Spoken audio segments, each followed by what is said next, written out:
Russia అధ్యక్షుడు Putin India వస్తున్నారు. ఇదొక అరుదైన, చాలా కీలకమైన దౌత్య పర్యటన.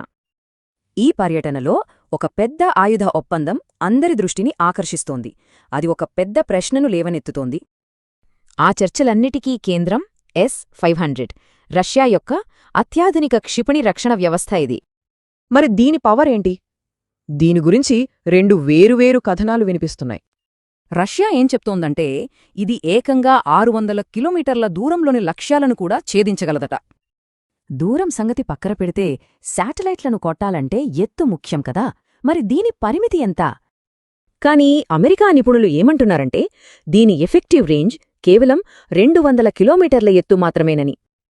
పరిమితులున్నా సరే ఇది భారత్కు ఆకాశంలో తిరుగులేని వ్యూహాత్మక ఆధిక్యాన్ని అందిస్తుంది. అయితే ఈ క్షిపణి ఒప్పందం ఒక భాగం మాత్రమే. దీని వెనుక ఇంకా పెద్ద వ్యూహాత్మక మార్పుంది. అదే ఈ రెలోస్ ఒప్పందం. దీనివల్ల సైనిక కార్యకలాపాల పరిధి విపరీతంగా పెరుగుతుంది. సింపుల్గా చెప్పాలంటే భారత్, రష్యన్ సైన్యాలు ఒకరి స్థావరాలను మరొకరు వాడుకోవచ్చు. నిజానికి ఇండియాకి అమెరికా, ఫ్రాన్స్ లాంటి వెస్టర్న్ దేశాలతో ఇలాంటి ఒప్పందాలు ఇదివరకే ఉన్నాయి. కానీ రష్యాతో ఈ డీల్ కుదిరితే ఒక నాన్ వెస్టర్న్ దేశంతో ఇలాంటి ఒప్పందం ఇదే మొదటిసారి. పశ్చిమ దేశాల ఒత్తిడి ఉన్నా భారత్ తన స్వతంత్ర విదేశాంగ విధానాన్ని స్పష్టంగా చూపిస్తోంది.